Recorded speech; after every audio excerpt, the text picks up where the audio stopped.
Yeah. Back at it. Back at it like a good habit. Yeah. Hey, before we get started, man, brought to you by our sponsor, man, Coldest Water. This is the final chance that you have. This is coming up. Don't miss out, guys. Don't miss out, man. You get 50% off selected drops and 20% off the entire website at coldest.com/Black Friday. Don't forget, this is your last chance for that discount to get all your Christmas shopping. All your Christmas shopping. Who will want a Coldest bottle for Christmas? They're dope, guys. I love it. That's the water bottle of choice. That's what we take when we're going out with water. Especially when we're hiking. This is That what you is cooked it. on our bag. We drink it because that water, by the time we at the It bottom. stays cold for so long. Tell 'em. I am not exaggerating. 36 plus hours. It truly does. You remember the time we well, no, that's every time. Every time we were hiking, take it with us. We're at the bottom of the mountain. It's cold. Top of the mountain is cold. You got any left? It's still cold when you get back down. But just Hours. even here around the house, sometimes I'm like, where's my water bottle? I still put it in the refrigerator, but I leave it out. I'm like, dang, I didn't put it in the refrigerator. I'm like, it's still cold. Still cold. All right, y'all. So I saw this. I thought this was very interesting. I'm hoping y'all will feel this too. We're doing all the slavery pieces of education for us and you all. Some things I think strike a nerve for some people and it makes them Uncomfortable. But for the most part, it's more of an educational. And there was a video when we did the Islam against Black. It seems like a lot of Muslim individuals were. They didn't feel it was the truth.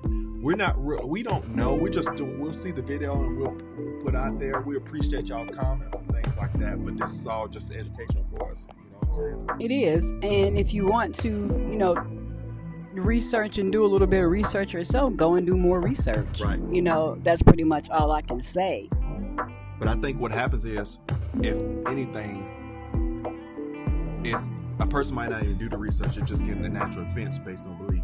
Yeah. And it's just and getting then naturally offended, just naturally. And if you've never heard, if you've never heard it and then you hear it, I mean, I could understand why it might be like, man, please, that ain't the truth. But if you don't know yourself, you can't negate the fact that it is truth, or there could be some truth to it. Correct. Unless you go and do your own homework. So that's all I say. You got to do your own homework. But I do know some of that stuff the guy was saying, some of the sources that still point back and said the same thing. Now, I don't know about everything, because I don't know what he could have put together, but I do know sources of the Muslims having slaves was true, and if nobody denying it, you just denying it, but just based on feelings, not facts. So I saw this. It said the last slave ship survivor gave interview in 1930. That surfaced almost 90 years later. Let's see this. The last slave ship survivor.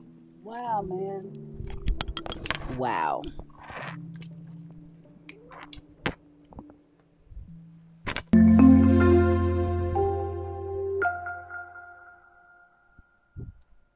Last slave ship survivor gave interview in the 1930s that surfaced almost 90 years later. 60 years after the abolition of slavery, an anthropologist made a remarkable discovery.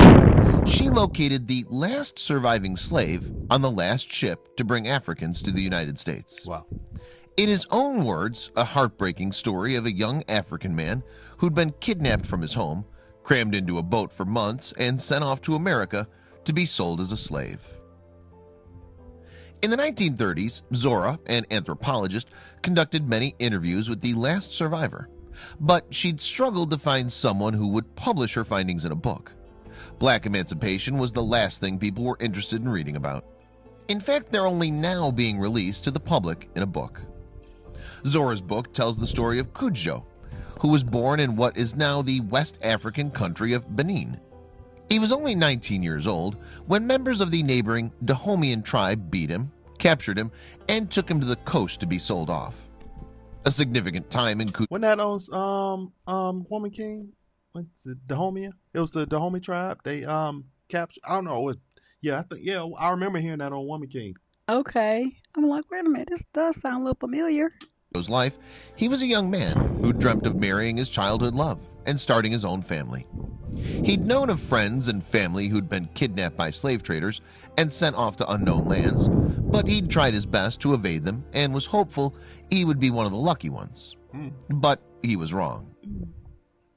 Like most nights, after an evening meal with his parents and sisters, they would often exchange tribal folklore until the spell of sleep took over. But this night would be very different than others.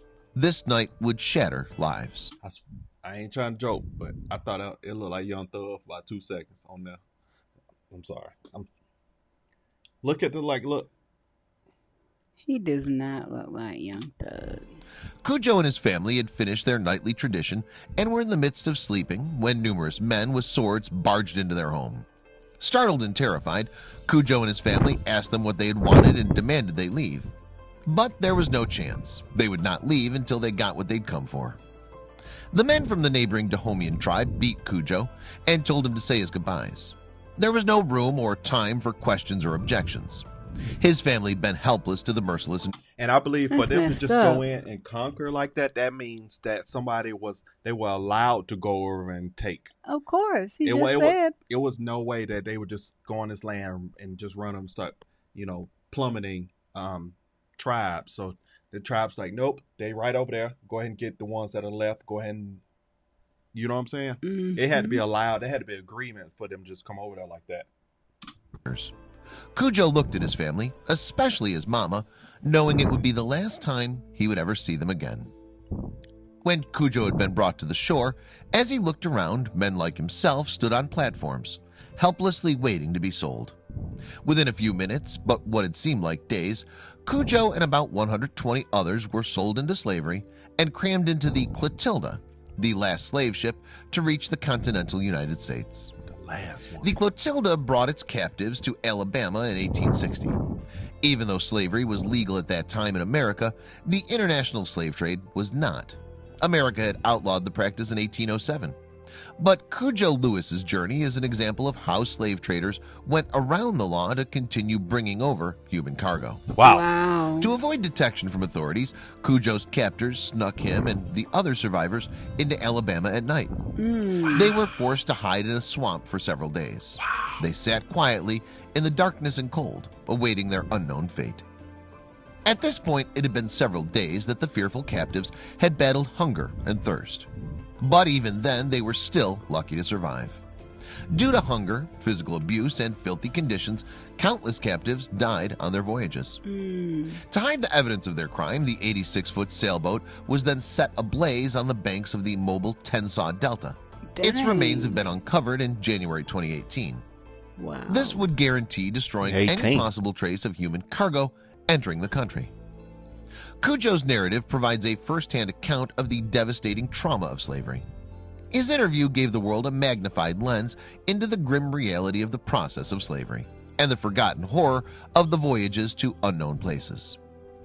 The captives spent several months crammed together during the treacherous passage to the United States, but they still were able to form friendships in the midst of their tragedy, only to be separated in Alabama to go to different plantations.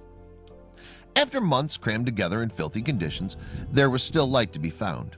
In his own words, Cujo describes dealing with the separation from the other captives who had become like his family. "We very sorry to be parted from one another," Cujo told Zora.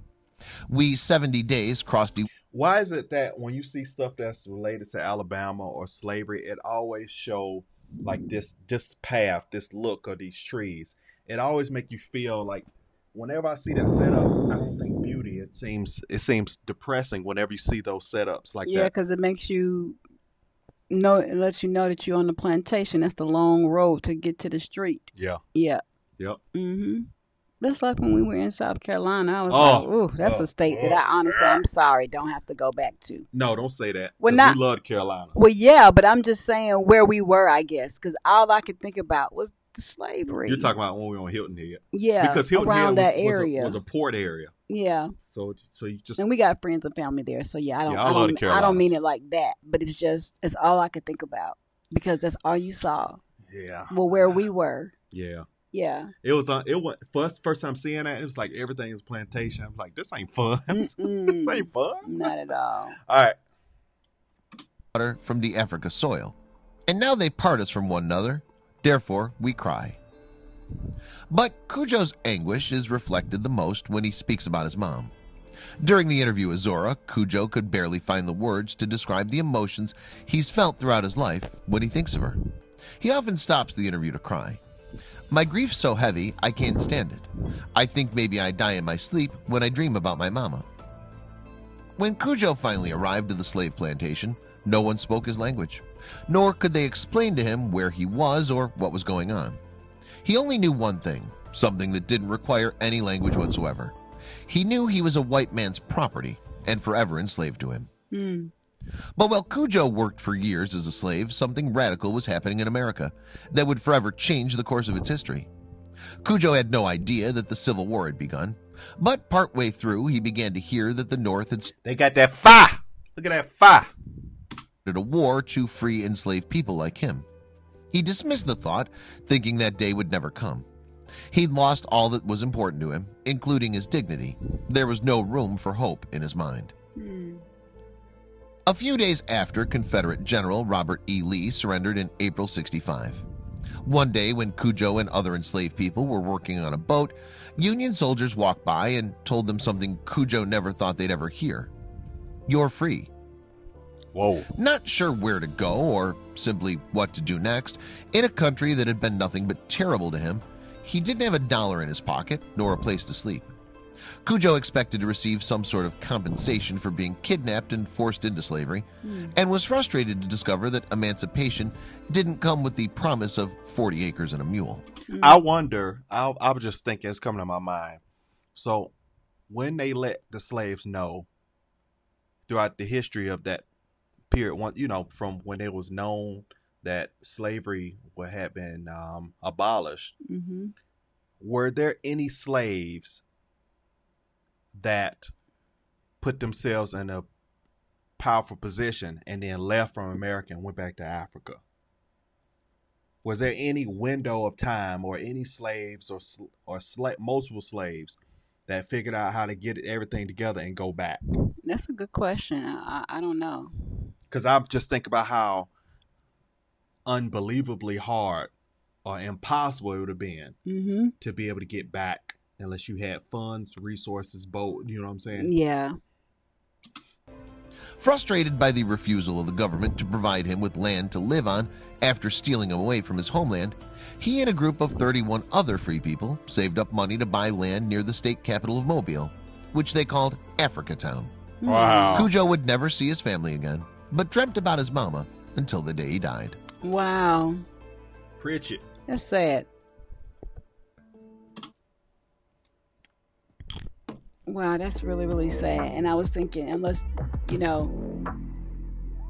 had a Harriet Tubman. Right, because that's what that picture looked like, that statue looked like was standing out there. And Harriet Tubman is the truth. Yeah, she is. She's one of my favorites. As a kid, I loved her. Just her drive, determination, will, her story. I was like, she's always been one of my favorites. Yeah. The biggest thing that got me during that with Harriet Tubman was the fact, of finding out that was planned movements between a coalition of them as a team that would go, And it would help her. That would help her. The Underground Railroad, But we were raised to believe that she was just the only one doing it by herself, a lonely soldier. Just thought about it. No, I knew that. Because where were they, in Philadelphia? And the stories that I read when I was in school, the Underground Railroad she went from house to house. People were helping her. No, that's not what I mean. I mean that how they had a whole team. She would go and take people back, and she'd go back to there were a group of them. They were like,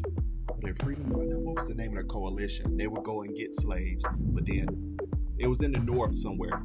But you don't know that? Yes, but I'm saying they weren't going to get them. She was the one that was bringing them to the location, but these people were she was going from different spots, traveling. That's where the Underground Railroad came from. But I'm saying that the fact that it wasn't just like she was just doing her own. There was they had a whole mapped out plan on how they were going. Yeah, you were the only one believing that. Okay. Because as a kid in school, I learned that that's what the Underground Railroad was. She was the head, but she still had people. She couldn't have done it by herself. Like, comment, subscribe. Don't take a nosedive. If you want to see some more, comment below. Let's go. Let's go.